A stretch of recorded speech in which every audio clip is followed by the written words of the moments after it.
الفاتحة.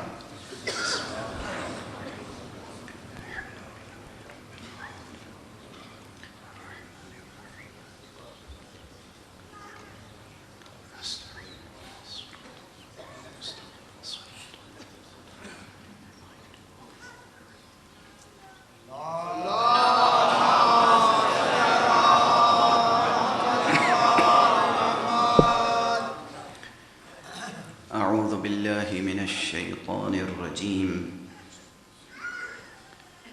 بسم الله الرحمن الرحيم. الحمد لله رب العالمين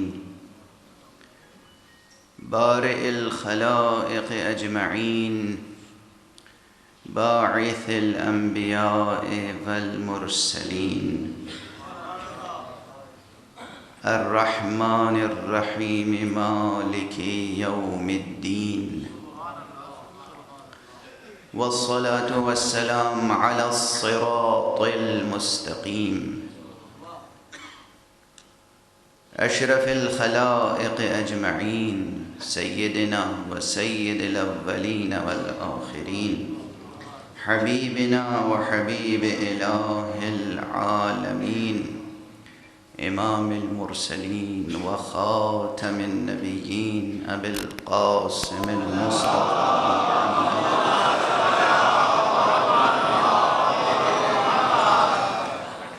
وعلى أهل بيته الطيبين الطاهرين الهداة المهديين المعصومين المظلومين واللعنة الدائمة على أعداء الدين أجمعين.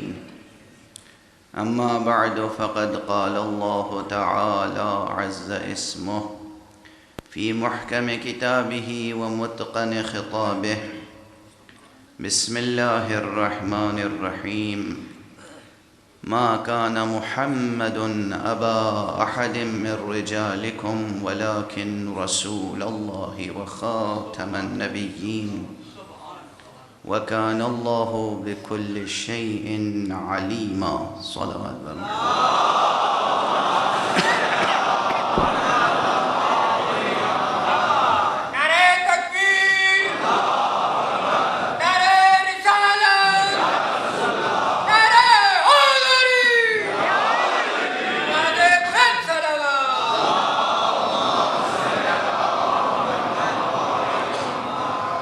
برادران عزیز، گزشتہ 2 شبوں سے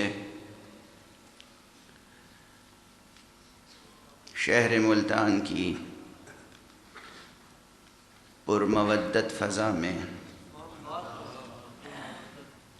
قرآن حکیم کی اس آیت کریمہ کے ضمن میں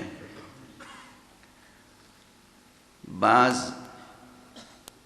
ایسے مسائل پر گفتگو ہو رہی ہے جو نبوت اور مقام ختم نبوت سے متعلق ہیں۔ سورہ مبارکہ احزاب کی 40ویں آیت ہماری فکری رہنمائی کر رہی ہے۔ سورہ مبارکہ احزاب قرآن حکیم کا 33واں سورہ ہے اور اس کی 73 آیتیں ہیں۔ اگر کوئی سورہ احزاب کی 73 آیتوں کو سمجھ لے تو 73 فرقوں کا طلسم کافور ہو جائے۔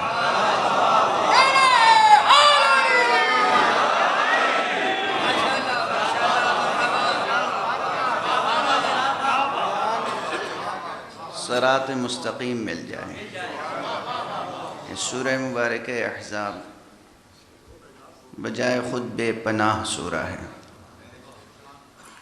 اور اسی سورہ میں آیت صلوات ہے، اسی سورہ میں آیت تطہیر ہے، اسی سورہ میں آیہ رحمت ہے، اسی سورہ میں آیہ ختم نبوت ہے۔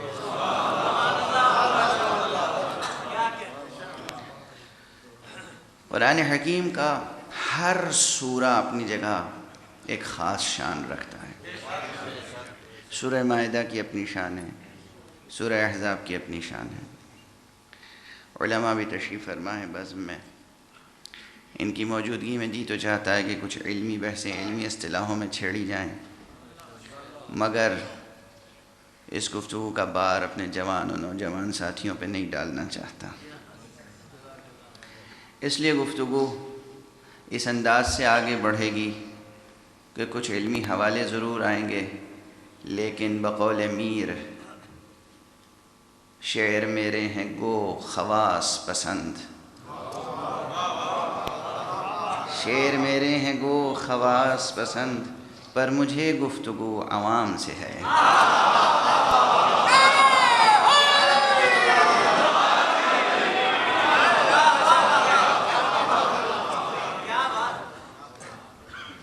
گزشتہ 2 شبوں میں جو کچھ معروضات میں نے پیش کیے، دوران کلام بہت سے مسائل چھڑ گئے۔ قرآن مجید کی آیت کی خصوصیت بھی یہ ہے، جس کی طرف میں نے پہلے ہی اشارہ کیا تھا، کہ بات شروع ہوتی ہے زمینی اور زمانی حوالوں سے اور پہنچ جاتی ہے مقام قاب قوسین و ادنیٰ تک۔ آیت شروع یہاں سے ہو رہی ہے کہ ما کان محمد ابا احد من رجالکم، محمد تمہارے مردوں میں سے کسی کے باپ نہیں ہیں۔ یہ کہہ کر تمام زمینی اور زمانی رشتوں کی نفی کر دی گئی،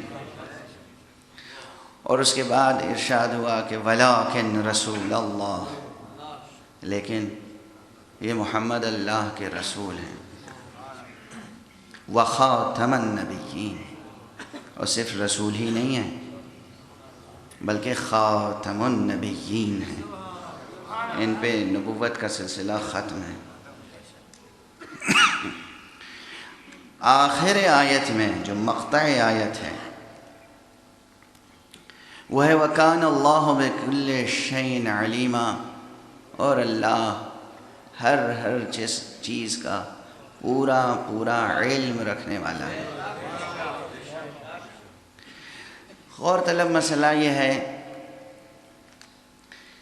کہ اس مضمون سے صدر آیت و ذیل آیت میں ربط کیا ہے؟ صدر آیت و ذیل آیت میں ربط کیا ہے؟ محمد تمہارے مردوں میں سے کسی کے باپ نہیں ہے، یہ ایک تاریخی بیان معلوم ہوتا ہے، شجر نسب سے متعلق بات معلوم ہوتی ہے، اس کے بعد بات رسالت و نبوت کی آ جاتی ہے کہ تمہارے مردوں میں سے کسی کے باپ نہیں ہے محمد مگر اللہ کے رسول ہیں، خاتم النبیین ہیں۔ یہ آخر میں جو بات کہی گئی کہ اور اللہ وکان اللہ بکل شیء علیما، اللہ ہر شے کا پورا علم رکھنے والا ہے، یہ علم الہی کے حوالے کی ضرورت کیوں پیش آ گئی؟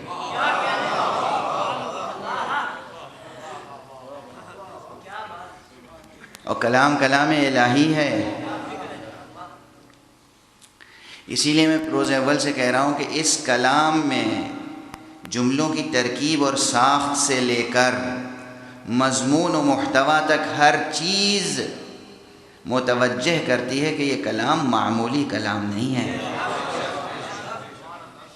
عام انسانی ذہن کی تخلیق ہوتی تو سیاق و سباق عبارت کچھ اور ہوتی، سیاق عبارت کسی اور انداز سے، سباق عبارت کسی اور انداز سے، لیکن اس وقت آغاز کہاں سے ہو رہا ہے؟ کس نقطے کے بیان سے؟ وسط میں کیا بات کہی گئی؟ آخر آیت میں علم الہی کا حوالہ دیا گیا۔ اب اگر قرآن مجید کا مطالعہ کیجئے تو اندازہ کیجئے گا کہ ہر اس جگہ علم الہی کا حوالہ دیا گیا ہے جہاں ذہن بشری میں ہونے والے سوالوں کا جواب دینا مقصود ہے۔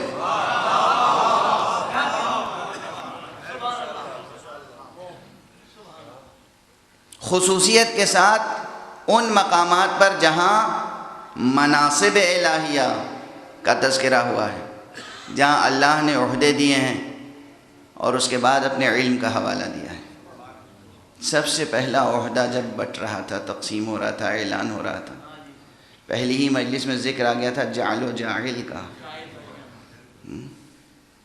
انی جاعل فی الارض خلیفہ، میں زمین پر خلیفہ بنانے والا ہوں۔ اعتراض ہوا اتجعل فیہا من یفسد فیہا ویسفک الدماء، کیا تو ایسے شخص کو بنائے گا، ایسے فرد کو بنائے گا کہ جو فساد برپا کرے گا، فتنہ برپا کرے گا، خون ریزی کرے گا؟ جواب کیا دیا گیا؟ انی اعلم ما لا تعلمون، جو میں جانتا ہوں وہ تم نہیں جانتے۔ حوالے اعتراض کا جواب کس لحاظ سے دیا گیا؟ علم الہی کے۔ تو ایک اصول سمجھ میں آیا کہ جہاں ذہن بشری میں یا کسی بھی ذہن میں، چاہے ذہن بشری ہو چاہے ذہن ملکی ہو،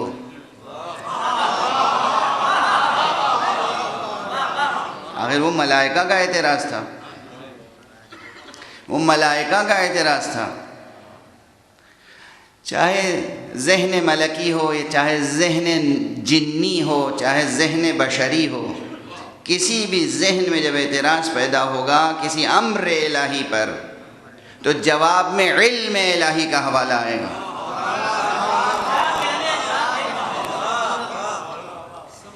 ذرا سا لطف و رافت و عظمت رب ذوالجلال پر توجہ کیجئے۔ پروردگار نے اپنے کسی بھی فیصلے پر اپنی قدرت کا حوالہ نہیں دیا ہے، علم کا حوالہ دیا۔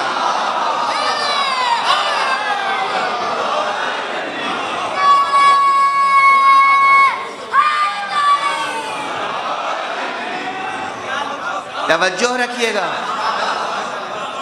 اپنے اس رب پہ ناز کیجئے، اس معبود پہ ناز کیجئے، اس خدا پہ ناز کیجئے اور اس کتاب پہ ناز کیجئے۔ عام طور پہ کیا ہوتا ہے، کسی کے پاس پیسہ ہو، روپیہ ہو، اقتدار ہو، جواب کیا دیتے ہیں؟ میرا پیسہ ہے میں جو چاہے کروں، مجھے اختیار ہے میں جو چاہے کروں، میں قدرت رکھتا ہوں میں جو چاہے کروں، میں حاکم ہوں میں جو چاہے کروں، میں مالک و مختار ہوں میں جو چاہے کروں۔ اللہ نے کہیں بھی اپنی قدرت کے حوالے سے جواب نہیں دیا ہے، علم کے حوالے سے جواب دیا، تاکہ ذہن مطمئن ہو جائے، مضطرب نہ رہے۔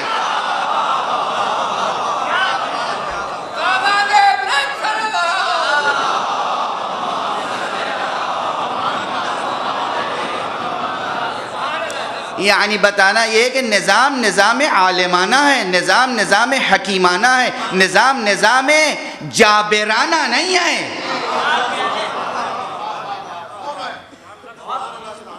یہ بہت بڑی بحث ہے، یہ بہت بڑی بحث ہے۔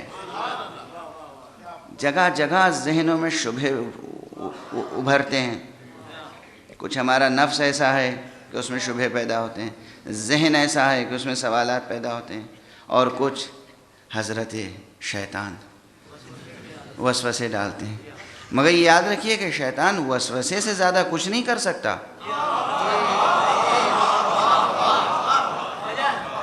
اس شبہے کا جواب میں پہلے دے چکا ہوں، مگر بار بار سوالات آتے ہیں تو جواب دینا پڑتا ہے۔ لوگوں کے ذہنوں میں شاید یہ ہے کہ شیطان بے پناہ قدرت و قوت و طاقت و صلاحیت کا مالک ہے، جہاں تک خدا کی خدائی وسیع ہے وہاں تک شیطان کی وسعت ہے، نعوذ باللہ۔ لوگوں کے ذہنوں میں یہ کہ جیسے خدا شہرگ حیات سے قریب ہے، ایسے ہی شیطان، ادھر ہدایت فرماتا ہے خدا، ادھر شیطان جو ہے وہ گمراہی کرتا ہے۔ ایسا کچھ نہیں ہے، شیطان ایسی کوئی بے پناہ قوت نہیں رکھتا، نہ اس کی شخصیت نامتناہی ہے، نہ اس کی ذات نامتناہی ہے۔ ایک فرد ہے ناری، ایک جن ہے، جن کی خلقت نار سے ہوئی ہے، آگ سے ہوئی، ایک آتشی مخلوق، ایک محدود، ایک فرد واحد۔ عام طور پر جنوں کی عمریں زیادہ ہوتی ہیں، اس کی بھی عمر زیادہ ہے، کچھ اور اس نے مانگی اللہ نے بڑھا دی۔ ایک فرد واحد، ایک فرد واحد، محدود فرد ہے، اس کا لشکر بہت بڑا ہے، وہ خود تنہا ہے، اس کا لشکر بہت بڑا ہے۔ چونکہ جتنے کافر جن ہیں سب اسی کی پارٹی میں ہیں.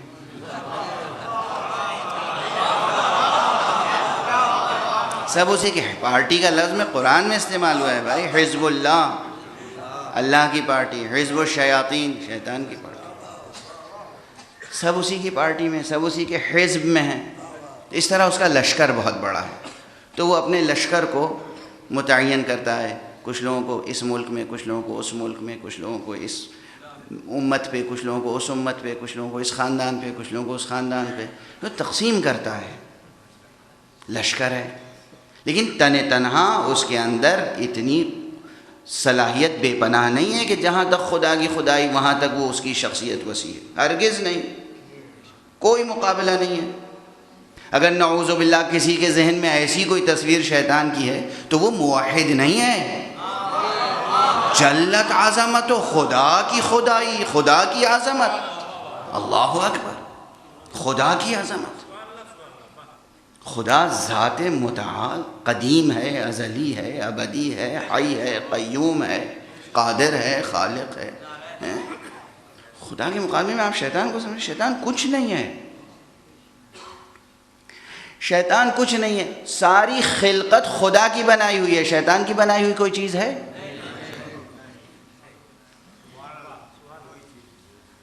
اتنی بڑی کائنات کس کی بنائی ہوئی ہے؟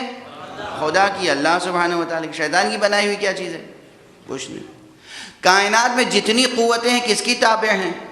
خدا کی تابع ہیں. شیطان کی تابع کیا چیز ہے؟ کوئی چیز نہیں ہے جب تک کہ آپ خود کو اس کے تابع نہ بنائیں.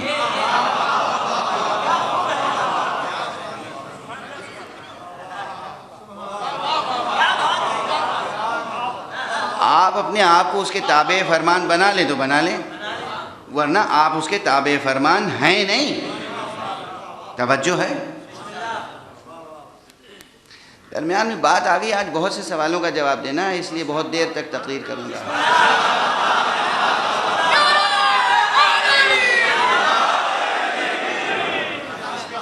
آپ سہارا دیتے رہیں گے تو گفتگو ہوتی رہے گی، حالانکہ سینے میں طاقت نہیں ہے.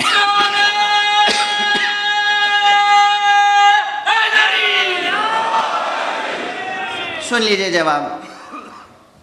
خواتین بھی دور دور سے آتی ہیں مجلسیں سننے کے لیے، حضرات تشریف لاتے ہیں. بچوں کی تربیت آپ کے ذمہ ہے. شیطان سے ڈرانا چھوڑ دیجئے بچوں کو.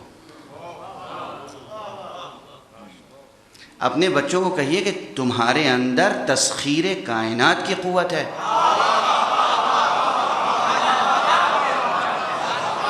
شیطان کیا ہے تمہارے سامنے؟ انسان کو پروردگار عالم نے تسخیر کائنات کی صلاحیتیں دے کر پیدا کیا ہے. شیطان کیا چیز ہے؟ کچھ بھی نہیں ہے. شیطان صرف وسوسہ کر سکتا ہے. صرف وسوسہ، نہ بھولیے گا، صرف وسوسہ. اس کا وسوسہ اہم ہے، زیادہ قوی ہے، یا اشرف المخلوقات ہونے کی حیثیت سے آپ کا عزم و ارادہ؟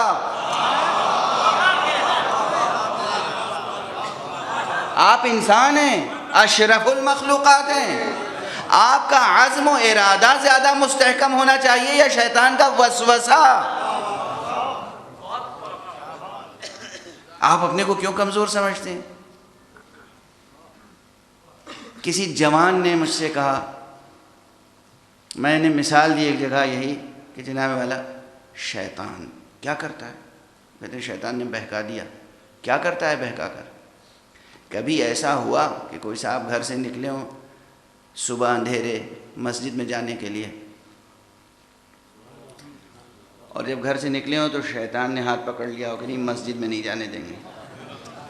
اتنے بڑے مجمع میں کسی کا تجربہ ہے؟ کسی کی کلائی پکڑی ہے کبھی شیطان نے کہ نہیں مسجد میں نہیں جانے دیں گے؟ کبھی ایسا ہوا ہے کہ آپ نے وضو کے لیے پانی رکھا اور غائب ہو گیا ہو؟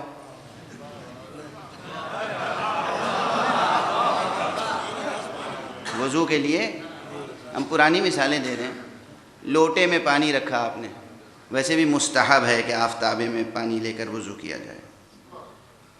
آفتابہ رکھا آپ نے، اب معلوم ہوا کہ غائب. کیا ہوا؟ شیطان لے گیا. کبھی ہوا ہے کسی کے ساتھ؟ کسی کے سامنے سے سجدگاہ غائب ہوئی ہے کبھی؟ صرف ایک ملک میں ہوتی ہے،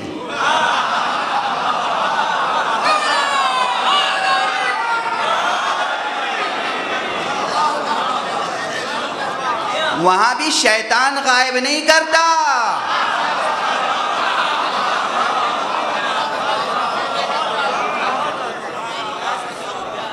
اس ملک میں بھی جتنے حاجی ہیں سب کو تجربہ ہوگا، سجدگاہ رکھی سامنے یا ٹھوکر مار دی گئی یا اٹھا لی گئی، وہ نہ شیطان ٹھوکر مارتا ہے نہ شیطان اٹھاتا ہے،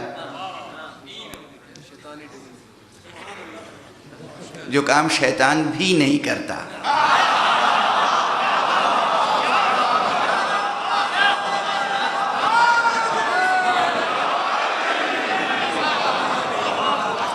وہ کام اگر مسلمان کرے تو پھر زیب دیتا ہے شیطان کو برا کہنا، اور وہ بھی مسلمان کہاں کرتا ہے؟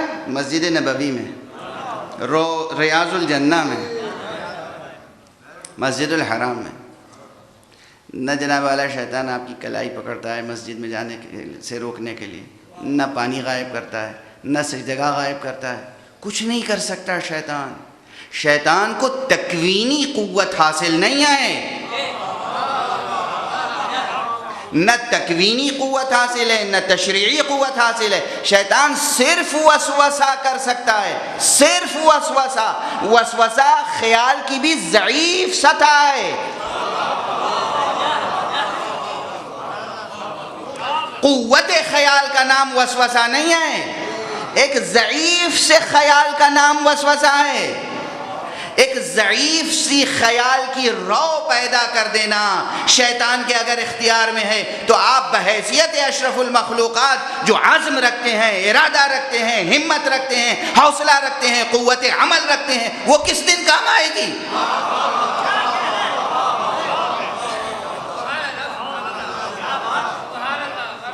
اس لیے شیطان کا عذر لے کے نہ، یہ شیطان کا خوف دلوں سے ڈریے تو اپنے نفس کے شر سے ڈریے،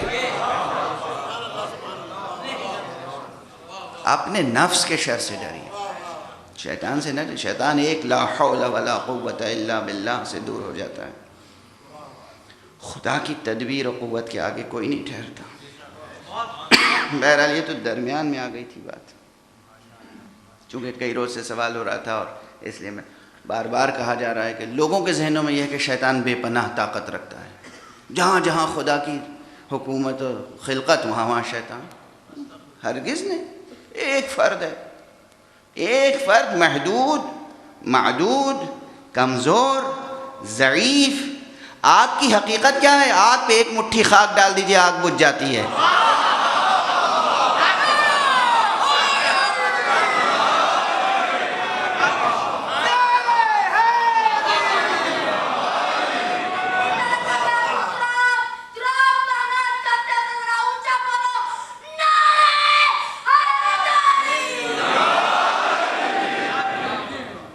ایک مٹھی خاک ڈالیے، آگ خاموش، اور وہ آتشی مخلوق ہے۔ آپ خاک سے پیدا ہوئے، آپ خاک سے پیدا ہوئے ہیں۔ اسی لیے جب شیطان نے کہا تھا کہ میں انہیں سجدہ نہیں کروں گا، تو نے مجھے آگ سے پیدا کیا، انہیں خاک سے، خدا نے کیا کہا تھا؟ انی اعلم ما لا تعلم، ارے میں جانتا ہوں جو تم نہیں جانتے، تم آتشی مزاج پہ نازاں ہو، یہ خاک تمہیں نابود کر سکتی۔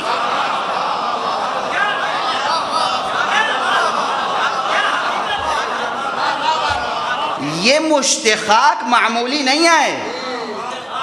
انسانی عظمت پہ بہت سے شعر پڑھتا رہتا ہوں، آج پھر ایک شعر ذہن میں آ گیا میر تقی میر کا، کہتے ہیں کہ مشت خاک اپنی جو پامال ہے یہاں، اس پہ نہ جا۔ ملا صدرہ کا پورا فلسفہ حرکت جوہریہ پوشیدہ ہے اس میں۔ مشت خاک اپنی جو پامال ہے یہاں، اس پہ نہ جا، سر کو کھینچے گا فلک تک یہ غبار آخر کار۔ یہ انسان معمولی نہیں ہے، تسخیر کائنات کی صلاحیت دے کر پروردگار نے انسان کو پیدا کیا ہے۔ نہیں انسانیت، اپنے ناموس انسانیت کو محفوظ رکھیے۔ یہ محفوظ کیسے رہے گا؟ یہ محفوظ اس طرح رہے گا کہ آپ اس نظام اور نظریے کے پابند رہیں جو نظام اور نظریہ قرآن نے پیش کیا ہے۔ جو نظام و نظریہ قرآن نے پیش کیا ہے اس کے آپ پابند رہیں گے، آپ کی انسانیت محفوظ رہے گی۔ سورہ مبارکہ 3، بسم اللہ الرحمن الرحیم، والتین والزیتون وطور سینین وهذا البلد الامین لقد خلقنا الانسان فی احسن تقویم ثم رددناہ اسفل سافلین۔ کیا پیغام ہے اس میں؟ پھر سنیے وہ بات جو کہتا رہتا ہوں اکثر کہ عام ترجمے پڑھ کے بات سمجھ میں نہیں آئے گی، ترجمے پڑھ کے بات سمجھ میں نہیں آئے گی۔ قرآن مجید سمجھنے کے لیے عربی صرف و نحو اور علوم ادب کے علاوہ بھی کچھ چاہیے۔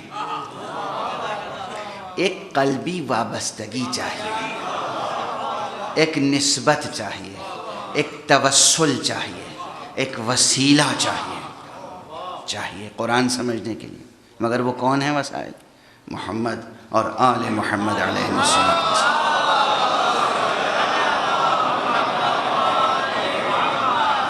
کوئی غیر معصوم وسیلہ نہیں بن سکتا، کوئی غیر معصوم وسیلہ نہیں بن سکتا۔ وسائل و وسائط الہیہ صرف اور صرف معصومین ہیں۔ اس سے تجاوز نہ کریں ورنہ گمراہ ہو جائیں گے، ہلاک ہو جائیں گے، محنتیں، عبادتیں، ریاضتیں ضائع ہو جائیں گی۔ صرف معصومین۔ قرآن کی تلاوت کریں اور دیکھیں کہ اس کی عبارت اور اس کا مضمون کہاں سے شروع ہوتا ہے، کہاں پہنچتا ہے، اس کے درمیان جو خلا ہے وہ کہاں سے پر کیا جائے۔ پہلی آیت میں نے مثال دی کہ صدر آیت کیا ہے، ذیل آیت کیا ہے، علم کا حوالہ کیوں دیا گیا۔ اس آیت میں لقد خلقنا الانسان فی احسن تقویم ثم رددناہ اسفل سافلین، ہم نے انسان کو بہترین اندازے، بہترین سانچے کے ساتھ پیدا کیا ہے، بہترین سطح وجود پر پیدا کیا ہے، بہترین حصہ وجود دے کر پیدا کیا ہے، احسن تقویم میں پیدا کیا ہے۔ قرآن مجید کی بعض ترکیبیں ایسی ہیں کہ جن کا ترجمہ ممکن ہی نہیں ہے، اور ان ترکیبوں میں سے ایک یہ بھی ہے احسن تقویم۔ ہم نے بہترین سانچے میں، بہترین اندازے میں، بہترین سطح وجود پہ، بہترین حصہ وجود کے ساتھ تمہیں پیدا کیا ہے۔ اس کے فوراً بعد کہا گیا ثم رددناہ اسفل سافلین، پھر ہم نے اسفل سافلین میں ڈال دیا۔ کیا معنی ہے؟ یہ گویا نظام جبر ہے کہ ایک چیز کو بلندی پہ بنایا پھر پستی میں ڈال دیا؟ نہیں، یہ نہیں ہے۔ عام طور پہ ترجموں سے یہ بات سمجھی جاتی ہے۔ بڑے بڑے مفکرین حیران رہ گئے ہیں ان مقامات کو حل کرنے میں۔ یہاں پہ ایک بہت بڑی چیز پوشیدہ ہے، جیسے میں نے وہاں کہا بہت سے اعتراضات آپ کے درمیان میں بریکٹ میں ہیں، اس کا جواب یہ ہے کہ وَكَانَ اللَّهُ بِكُلِّ شَيْءٍ عَلِيمًا، اور اللہ ہر چیز کا علم رکھنے والا ہے۔ اسی طرح یہاں پر ایک بہت بڑی عبارت ہے، ہم نے تم کو بہترین اندازے کے ساتھ، بہترین سانچے میں، بہترین سطح وجود پر، بہترین زمان و مکان میں، بہترین حصہ وجود دے کر پیدا کیا ہے۔ اب اگر تم نے ہماری دی ہوئی نعمتوں کی قدر کی تو تم اس منزل سے اوپر اٹھتے چلے جاؤ گے، اور اگر تم نے ناقدری کی ثم رددناہ اسفل سافلین،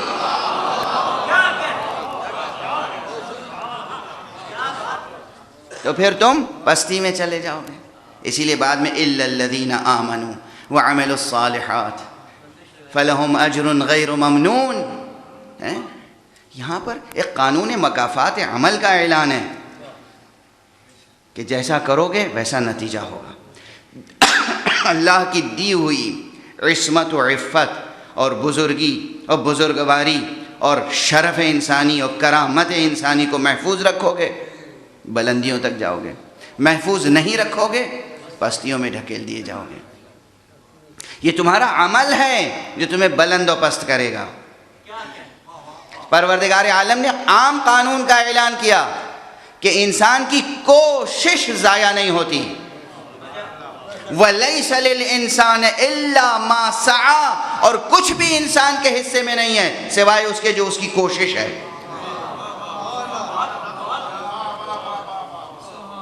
قرآن پیغام سعی و عمل ہے. عمل، کوشش کوشش کوشش. البتہ یہ سعی، یہ کوشش اس نظریے اور نظام کی پابند ہونی چاہیے جو پروردگار نے ہمارے لیے مقرر کیا ہے، اور جس نظریے اور نظام کو درجہ کمال تک پہنچانے کے لیے مقام ختمی مرتبت کو مکلف کیا گیا.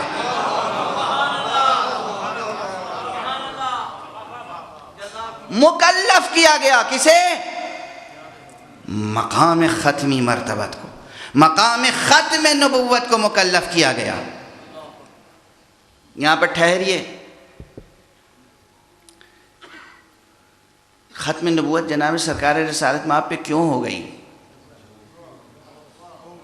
انسانیت کا کارواں تو روا دواں ہے. ابھی انسان پیدا ہو رہے ہیں اور کیا بے تحاشا پیدا ہو رہے ہیں.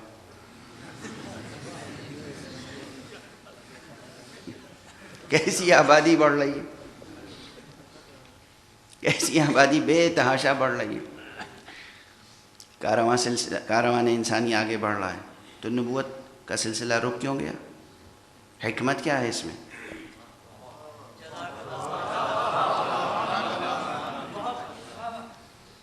سوال پیدا ہوتا ہے نہیں ذہن میں؟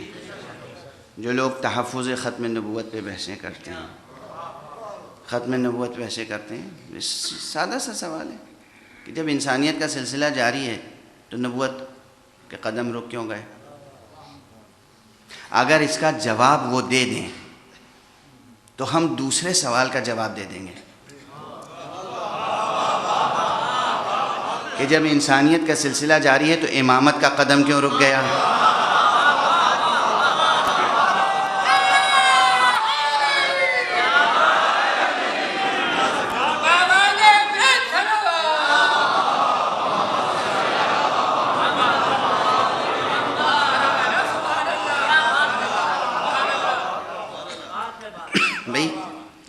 امامت کا سلسلہ جاری رہنا چاہیے. امامت ہے اور پردہ غیب میں ہے تو اس سے کیا فائدہ؟ اور جو نبوت بھی تو آج پردہ غیب میں ہے. نبوت بھی پردہ غیب میں. نبوت حضرت ختمی مرتبت آج ہے برقرار. کوئی مسلمان آج حضرت کی نبوت کا منکر نہیں ہو سکتا. یہ نہیں کہ حضرت صرف 11 ہجری تک نبی تھے،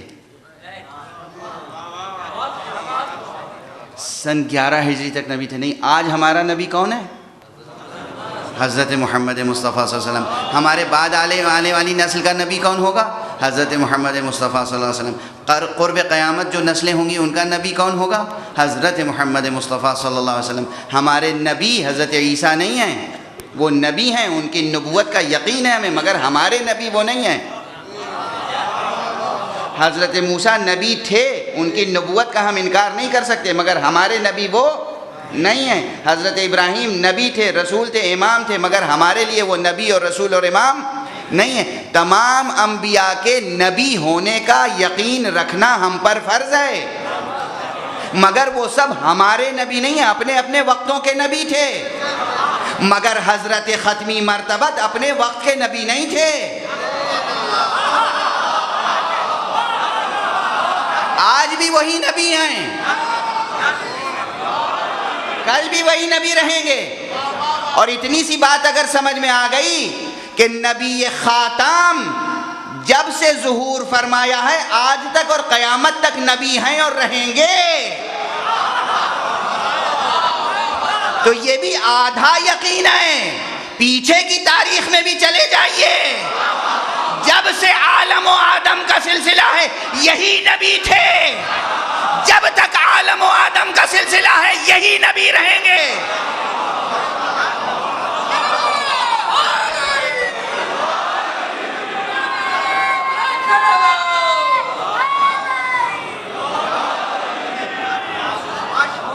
یہی نبی تھے، یہی نبی ہیں، یہی نبی رہیں گے. اسی لیے میں نے کہا تھا کہ حقیقت نبوت منحصر ہے ذات محمد میں.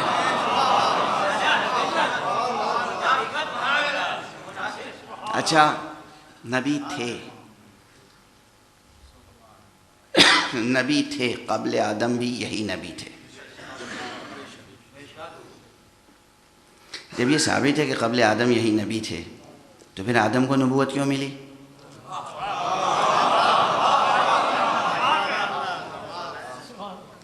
جب یہی نبی تھے تو پھر نوح، ابراہیم، موسیٰ، عیسیٰ، یہ سلسلہ کس لیے؟ نبوت تو منحصر تھی ذات مصطفیٰ میں، لیکن کچھ مصلحت باری تھی. خدا خدا تھا، محمد نبی تھے، اور پھر آدم کی بھی ضرورت پیش آئی، نوح کی بھی ضرورت پیش آئی، ابراہیم کی بھی ضرورت پیش آئی. ان دونوں ہستیوں کے رہتے ہوئے، ان ہستیوں کے رہتے ہوئے اللہ ہمیشہ سے ہمیشہ رہے گا. رسول، جب سے اللہ نے رسول کا نور مبارک خلق کیا ہے اس وقت سے رسول ہیں، نبی ہیں. یہ گفتگو کر چکا کہ جعل مرکب نہیں، جعل بسیط ہے. ان کو خلق ہی کیا تھا بطور نبی. مصطفیٰ خلق ہی ہوئے ہیں بطور نبی، خلق ہوئے ہیں بطور نبی.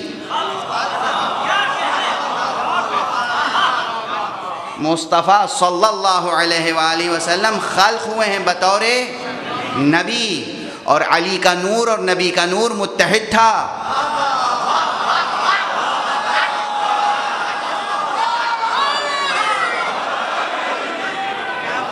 نبی کا نور اور علی کا نور متحد تھا، اور پیغمبر نے فرمایا کہ پروردگار نے مجھے خلق کیا ہے. اول ما خلق اللہ نوری، سب سے پہلے اللہ نے جو شے خلق کی وہ میرا نور ہے. رسول کیا فرما رہے ہیں کہ اللہ نے مجھے خلق کیا، اللہ نے مجھے خلق کیا. خالق وہ ہے، یہ مخلوق. اور پھر فرمایا کہ انا و علی من نور واحد، میں اور علی ایک نور سے ہیں. یعنی جس طرح اللہ کے مخلوق پیغمبر ہیں اسی طرح اللہ کے مخلوق علی ہیں. فرق یہ ہے کہ اس نور کے حصے میں نبوت منحصر ہے، اس نور کے حصے میں ولایت منحصر ہے.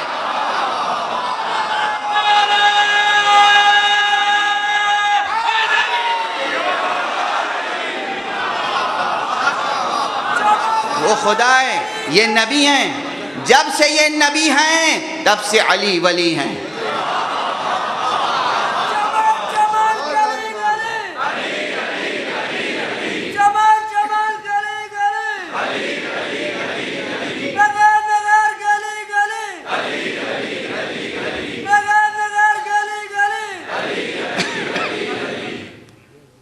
ایک صلوات پڑھ دیجئے محمد.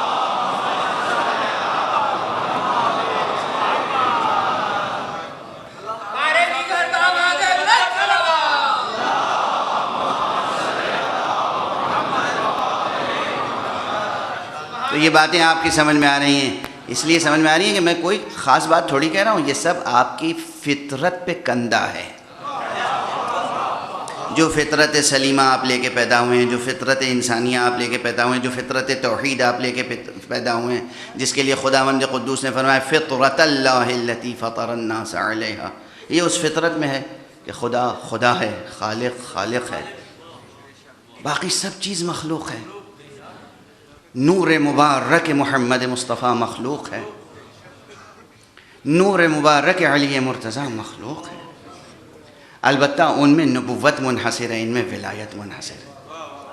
اور جو لوگ ان کی ولایت کے قائل ہیں وہ یہ نہ سمجھیں کہ یہ ان کی ولایت غدیر کے بعد ہوئی ہے.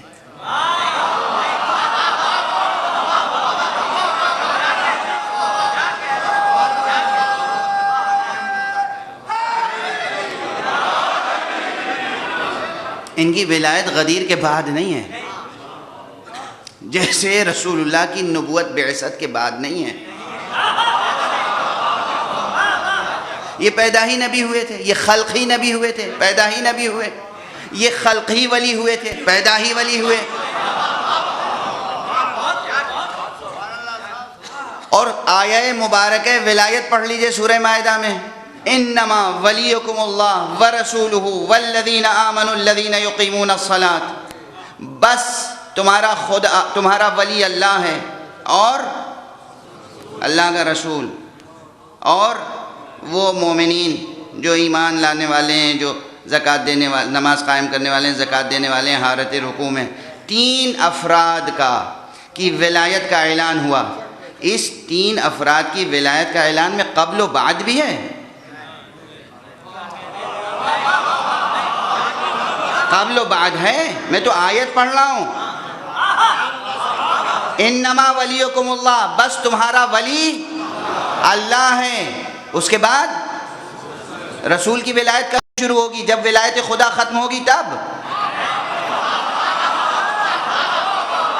ولایت خدا تو کبھی ختم ہونے والی نہیں ہے.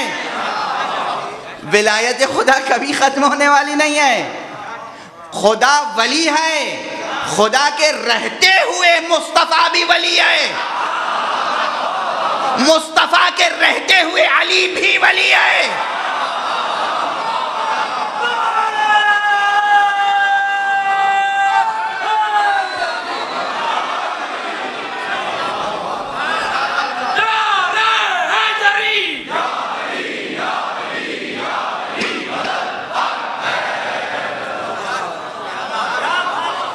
اچھا، جن لوگوں کا بہت سطحی ذہن ہے ان سے ایک سطحی سوال کر لوں. یہ انگوٹھی حضرت علی نے دی تھی رسول اللہ کی موجودگی میں نا. رسول اللہ مسجد میں تشریف فرما تھے اور لوگ نماز پڑھ رہے تھے. ایک سائل آیا، اس نے سوال کیا، 3 بار آواز دی، کسی نے اس کی طرف توجہ نہیں دی. امیر المومنین حالت نماز میں تھے، امیر المومنین حالت نماز میں تھے. جب تک وہ لوگوں کو خطاب کرتا رہا، علی کی توجہ اس کی طرف نہیں گئی.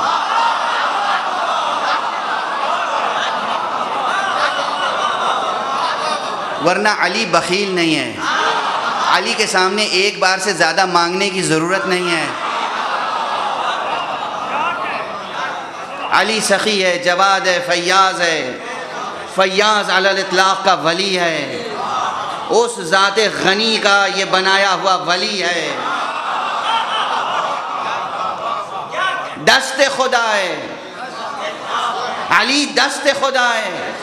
چونکہ علی دست خدا ہے اس لیے جب تک وہ لوگوں سے مانگتا رہا دست خدا نے کچھ نہیں دیا. جب اس نے خدا سے خطاب کیا، پروردگار گواہ رہنا تیری مسجد سے خالی ہاتھ جا رہا ہوں، فوراً دست خدا نے کہا اب خالی ہاتھ نہیں جا سکتا.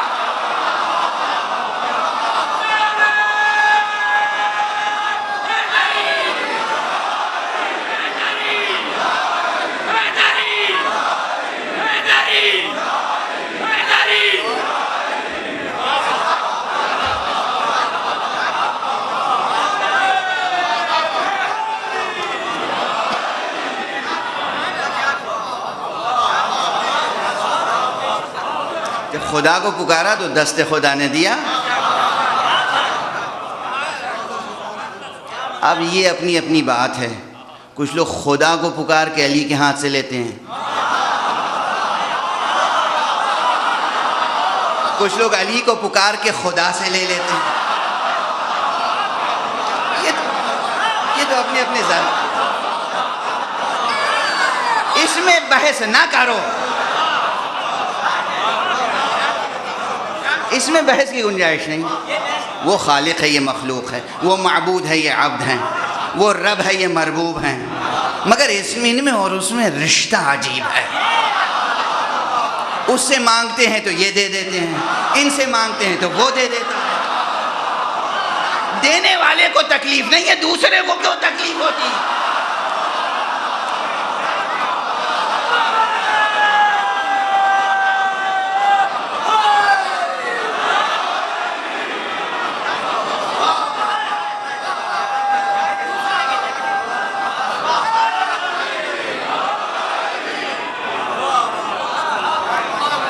یہ سب لطافت شعور کی منزلیں ہیں. یہ لطافت شعور کی منزل ہے، یہ لطافت روح کی منزل ہے، یہ لطافت تعلق کی منزل ہے. ورنہ وہ رب ہے، یہ مربوب ہیں، وہ خالق ہے، یہ مخلوق ہیں، وہ خدا ہے، یہ ولی ہیں، وہ رازق ہے، یہ مرزوق ہیں. یہ تو خود سوکھی ہوئی جو کی روٹی گھٹنے سے توڑ کے کھاتے ہیں. یہ جب فتح خیبر کرتے ہیں، قلعہ خیبر کا دروازہ توڑتے ہیں، لوگ آ کے پوچھتے ہیں یا علی کیسے اتنا بڑا دروازہ توڑ لیا؟ جواب کیا دیتے ہیں؟ ما قلعت باب خیبر بقوت جسدانیہ، میں نے اپنے جسم کی قوت سے نہیں اکھاڑا ہے در خیبر، میں نے ربانی قوت سے اکھاڑا.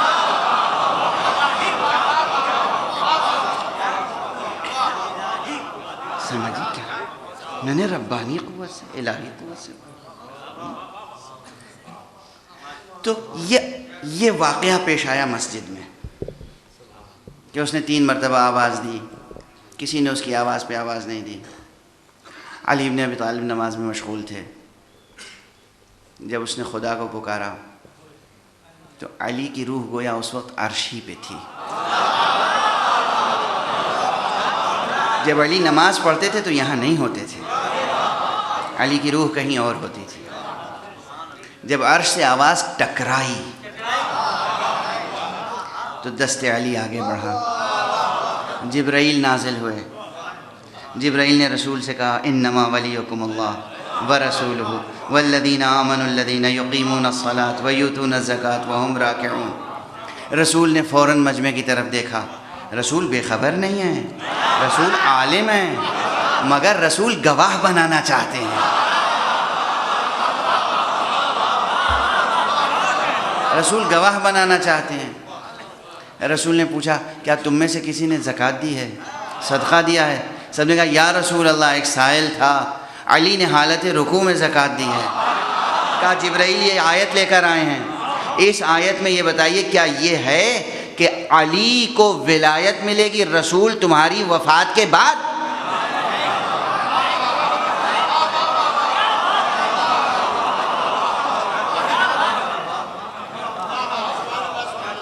آیت میں کہیں یہ اشارہ ہے کہ آپ کی وفات کے بعد ولی بنیں گے علی؟ اعلان ہے انما ولیکم اللہ، بس تمہارا ولی خدا ہے، رسول ہے، اور یہ صدقہ دینے والا.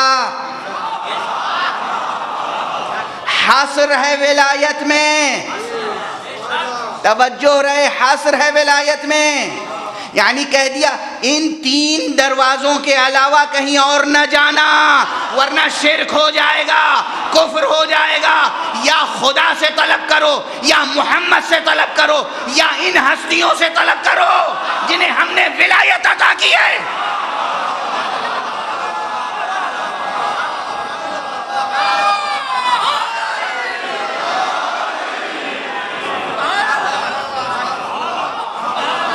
حصر ولایت، حصر ولایت. درمیان میں بات آ گئی تھی. یہ تو درمیان میں بات ہے، موضوع تو یہ نہیں تھا، یہ تو درمیان میں بات آ گئی تھی. موضوع تو میں یہ عرض کر رہا تھا کہ نبی کریم صلی اللہ علیہ وآلہ وسلم کا نور مبارک و مقدس خلق ہوا بحیثیت نبی، اور اسی لیے منحصر ہے نبوت ان کی ذات میں، اور اسی لیے ختم نبوت بھی ان کے علاوہ کسی پہ نہیں ہو سکتی. یہ بات ذہن عالی میں محفوظ رکھیے. اسے میں چاہے خطیبانہ انداز میں کہہ کے گزر جاؤں، لیکن اس پہ حکیمانہ، فلسفیانہ، سائنسی ہر طرح کے دلائل قائم ہیں اور ان کو بیان کیا جا سکتا ہے. بالکل سائنسی اور فلسفیانہ اور حکیمانہ ڈسکورس اور ڈائلاگ کا مزاج الگ ہوتا ہے، مجلس کا مزاج الگ ہوتا ہے. اس لیے یہاں اسی انداز سے ہم گفتگو کر رہے ہیں. مقام ختم نبوت پہ فائز ہیں پیغمبر، ان پہ نبوت ختم ہو گئی. کیوں ختم ہو گئی؟ سوال یہ تھا کیوں ختم ہو گئی؟ حضرت آدم سے لے کر حضرت عیسیٰ تک سب نبی ہوئے، محمد کے نبی رہتے ہوئے.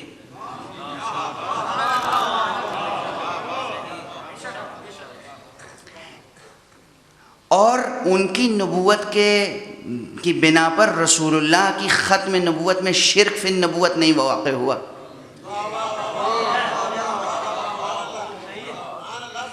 شرک فی النبوت تو نہیں ہوا. نبی خاتم رہے.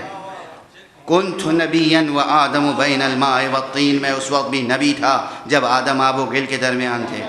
اول ما خلق اللہ نوری، اللہ نے سب سے پہلے مجھے خلق کیا، میرا نور خلق کیا. کنت نبیا و آدم بین الماء والطین، میں اس وقت بھی نبی تھا جب آدم آب و گل کے درمیان تھے. یعنی مصطفیٰ نبی تھے اور اس کے بعد بھی نبی آدم بن کر آ گئے. مصطفیٰ نبی تھے، پھر شیس نبی بن کر آ گئے. مصطفیٰ نبی تھے اور نوح نبی بن کر آ گئے. ادریس نبی بن کر آ گئے. ابراہیم، عیسیٰ، موسیٰ. نبوت کا 1,23,999 نبی آئے، لیکن اس نبی کی نبوت میں شرک واقع نہیں ہوا. جس طرح ان نبیوں کے آنے سے نبوت میں شرک نہیں ہوا، اسی طرح اب مصطفیٰ نبی ہیں، ان کے بعد علی امام ہیں، حسن امام ہیں، حسین امام ہیں. ان اماموں کی امامت سے شرک فی النبوت لازم نہیں آتا.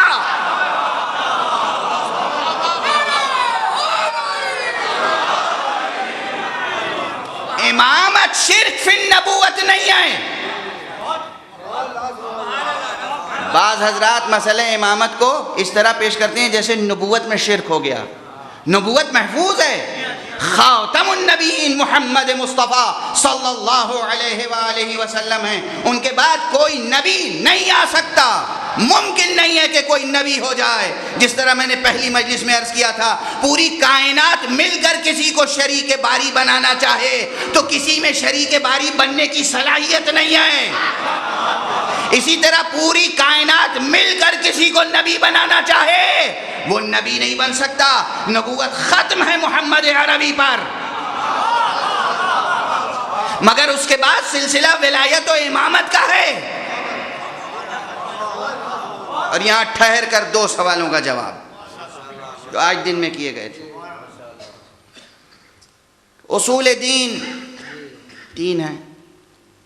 اصول دین 3 ہیں: توحید، نبوت، آخرت. ہمارا اصول مذہب 5 ہے: توحید، عدل، نبوت، امامت، آخرت، قیامت. اصول دین 3 ہے، اور 3 بھی نہیں ہے. اصل الاصول 1 ہے. اصل الاصول 1 ہے: توحید. توحید اگر سمجھ میں آ جائے تو خود بخود نبوت سمجھ میں آ جائے.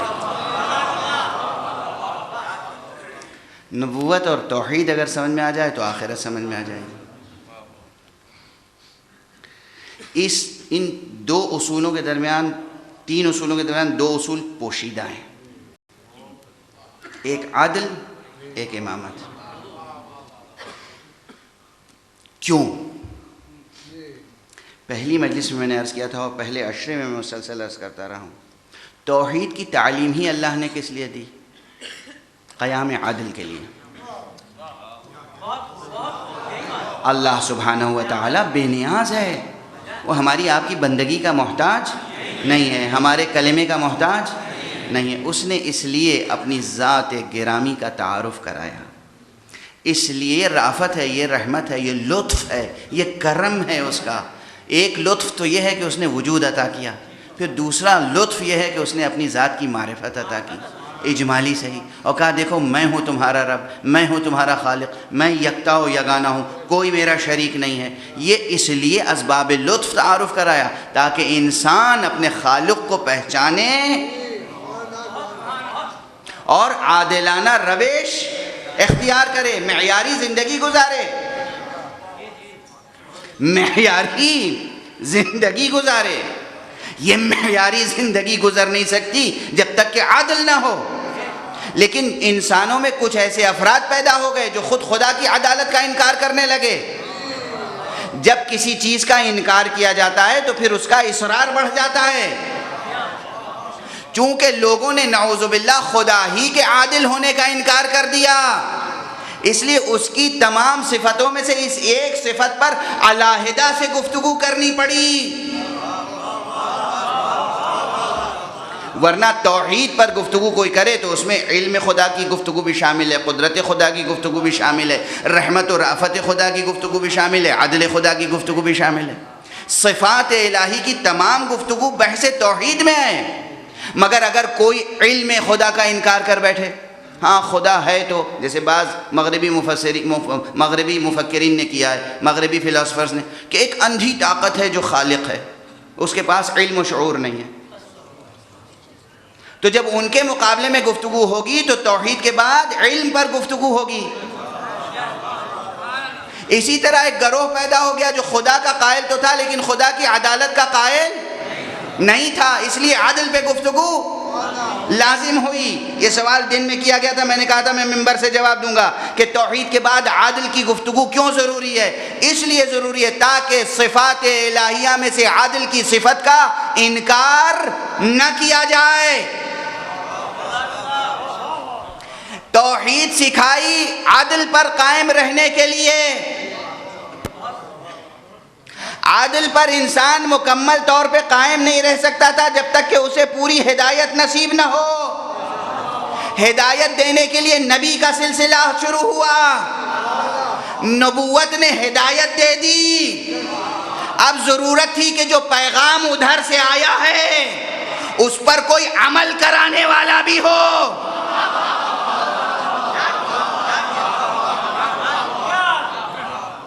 نبوت اور امامت میں بس یہ رشتہ ہے، خدا کا پیغام لا کے بندوں کو دینا نبوت کا کام ہے، اس پیغام پر عمل کرا کے بندوں تو خدا تک پہنچانا امامت کا کام ہے۔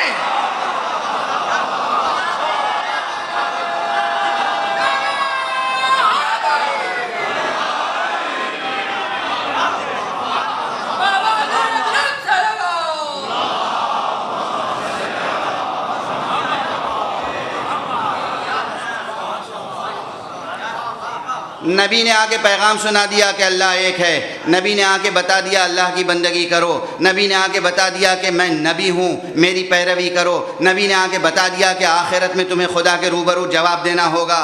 ان تمام پیغامات پر عمل کون کرائے گا؟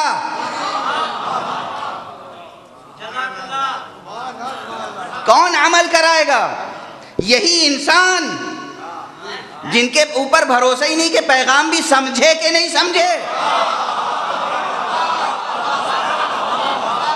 یہ انسان عمل کرائیں گے،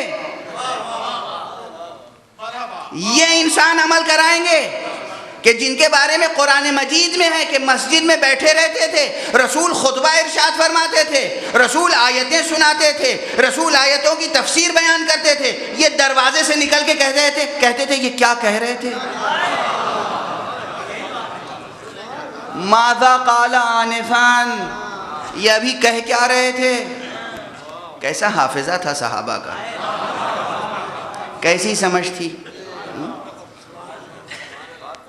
ایسے لوگ جنہیں نہ حضور کی بات یاد رہے، نہ حضور کی بات سمجھ میں آئے، نہ قرآن سمجھ میں آئے، وہ انسانوں کو عمل کرا سکتے ہیں؟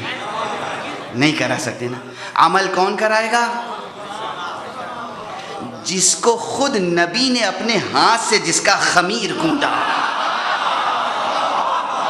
جس کا کردار نبی نے بنایا ہو، جس کی شخصیت کو نبی نے ابھارا ہو، جس کی شخصیت کو نبی نے سجایا ہو۔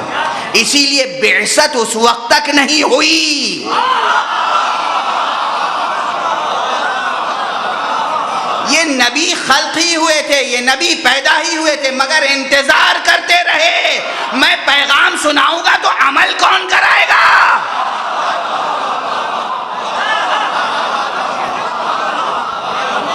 جب عمل کرانے والا آ گیا اور اس قابل ہو گیا کہ اپنی پنڈلیوں پہ کھڑا ہو سکے،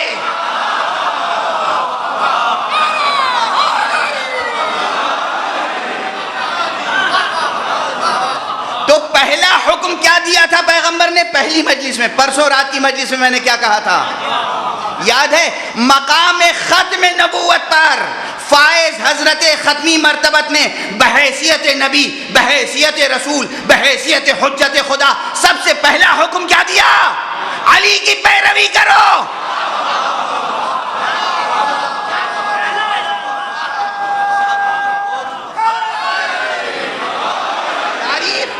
تاریخ ہے، تو میں اپنی طرف سے کہہ رہا ہوں. پہلی دعوت حکم کیا دیا؟ علی کی پیروی کرو. یہ میرا وزیر ہے، یہ میرا خلیفہ ہے، یہ میرا جانشین ہے، یہ میری تصدیق کرنے والا ہے، یہ ہے صدیق اکبر.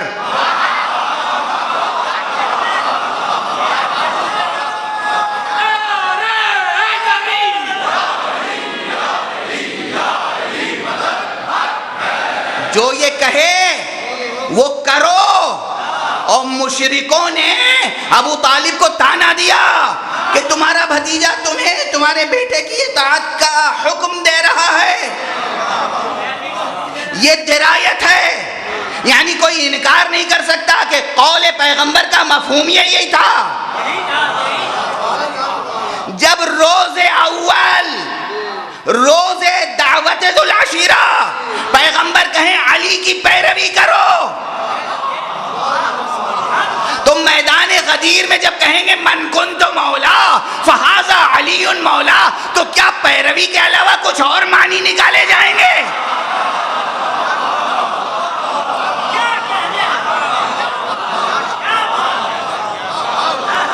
اس لیے یاد رکھیں، خدا وند عالم نے مقام ختم نبوت کو مکلف کیا تھا، مکلف کیا تھا کہ عالم بشری کو پیروی مرتضی پر مامور کرے. اسی لیے بحیثیت نبی سب سے پہلا حکم دیا علی کی پیروی کرو. دنیا سے جاتے جاتے سب سے آخری حکم دیا علی کی پیروی کرو.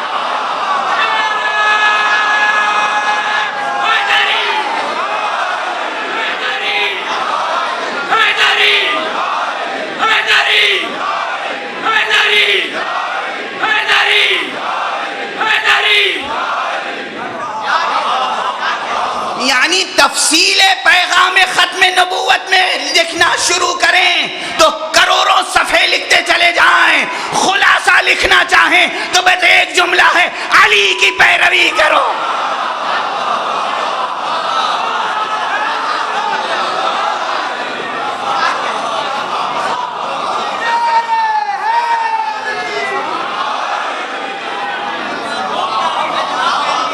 تاریخ، پہلا پیغام نبوی علی کی پیروی کرو، آخری پیغام نبوی علی کی پیروی کرو.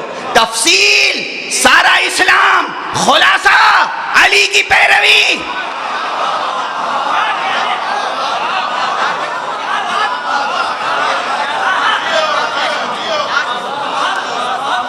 ہاں، علی کی پیروی، پرستش نہیں.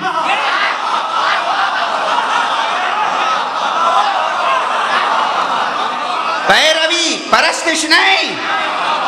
علی سے سیکھو خدا کو سجدہ کیسے کرتے ہیں، علی سے سیکھو نبوت کا کلمہ کیسے پڑھتے ہیں، علی سے سیکھو نبوت کا ساتھ کیسے دیتے ہیں، علی سے سیکھو نبوت پر کیسے جان چھڑکتے ہیں، علی سے سیکھو کیسے جہاد کرتے ہیں، علی سے سیکھو کیسے صلح کرتے ہیں، علی سے سیکھو کیسے نماز پڑھتے ہیں، علی سے سیکھو کیسے زکوٰۃ دیتے ہیں، علی سے سیکھو کیسے روزہ رکھتے ہیں، علی سے سیکھو کیسے حج کرتے ہیں، علی سے سیکھو کیسے عمرہ کرتے ہیں، علی سے سیکھو کیسے بیواؤں کی سرپرستی کرتے ہیں، کیسے یتیموں کی دستگیری کرتے ہیں. معاد سے معاش تک کے معاملات علی سے سیکھو.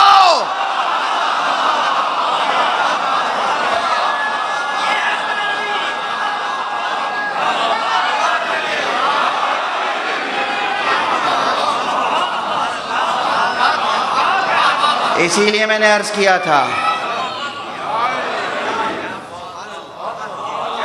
کہ ہم سے زیادہ عشق مصطفیٰ کون کر رکھے گا. ہم نے عشق مصطفیٰ علی سے سیکھا ہے.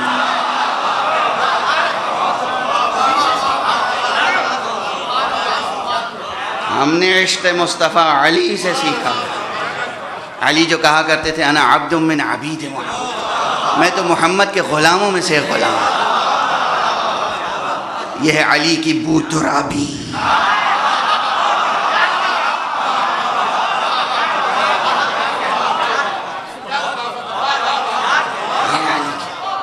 میں تو محمد کے غلاموں میں سے غلام. اب سمجھو محمد کیا ہے اور سمجھو علی کیا ہے.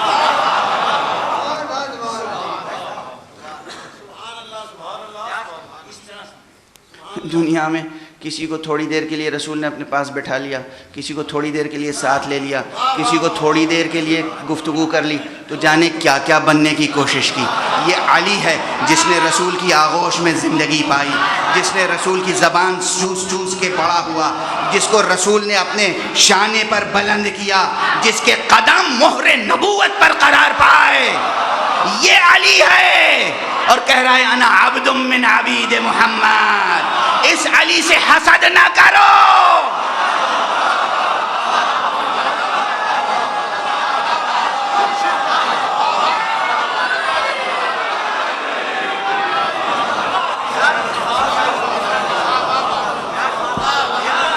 یہ علی ہے۔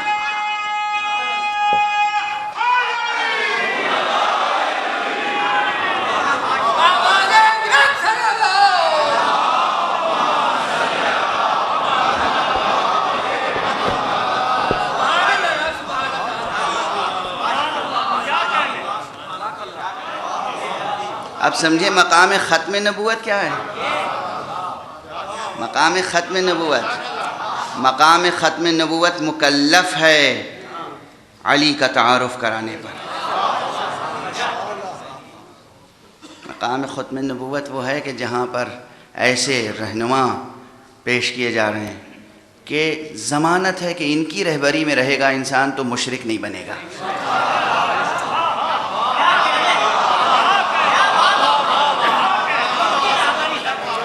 ختم نبوت کا اطمینان ان پر ہے کہ اگر ان کی رہبری میں رہے گا مشرک نہیں بنے گا، ان کی رہبری میں رہے گا کافر نہیں بنے گا، ان کی رہبری میں رہے گا بدعتی نہیں بنے گا، ان کی رہبری میں رہے گا ضعیف الاعتقاد نہیں بنے گا، ان کی رہبری میں رہے گا تو اچھا مومن بنے گا، ان کی رہبری میں رہے گا تو اچھا سجدہ گزار بنے گا، ان کی رہبری میں رہے گا تو اچھا مجاہد بنے گا، ان کی رہبری میں رہے گا تو اللہ کا اچھا بندہ بنے گا، عبدیت کی شان رہے گی۔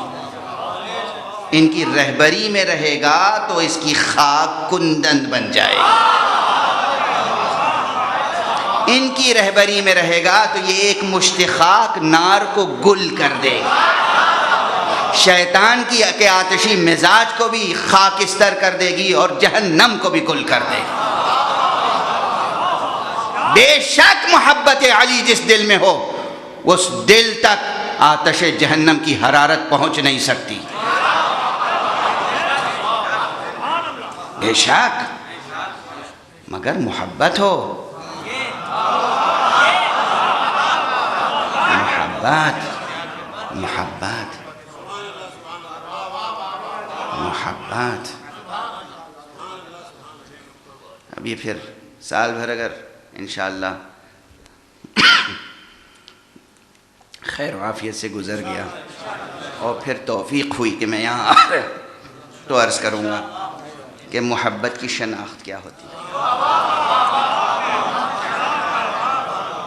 یہ شعراء تشریف فرمائیں، یہ خوب غزلیں کہتے ہیں، خوب غزلیں کہتے ہیں، غزل میں محبت ہی کی باتیں ہوتی ہیں، مگر محبت کیا چیز ہے، محبت کیا جوہر ہے، عشق کیا جوہر ہے۔ عشق وہ آگ ہے جس میں تک کر یہ خاک کندن بن جاتی ہے، لیکن وہ عشق کچھ اور شے ہے۔ عشق خود ایک لطف الہی ہے، محبت خود ایک لطف الہی ہے، ایک عطیہ الہی ہے۔ یہ جو لوگ محبت کی تقسیم کرتے ہیں کہ محبت مجازی ہوتی ہے اور حقیقی ہوتی ہے، یہ سب تقسیم اس بات پہ مبنی ہے کہ لوگ محبت سے آشنا نہیں۔ مجازی محبت کوئی محبت ہوتی ہے؟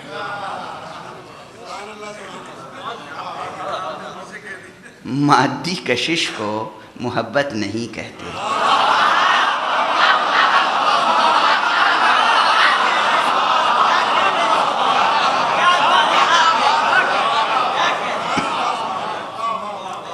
مادی کشش کو محبت نہیں کہتے، محبت خود غیر مادی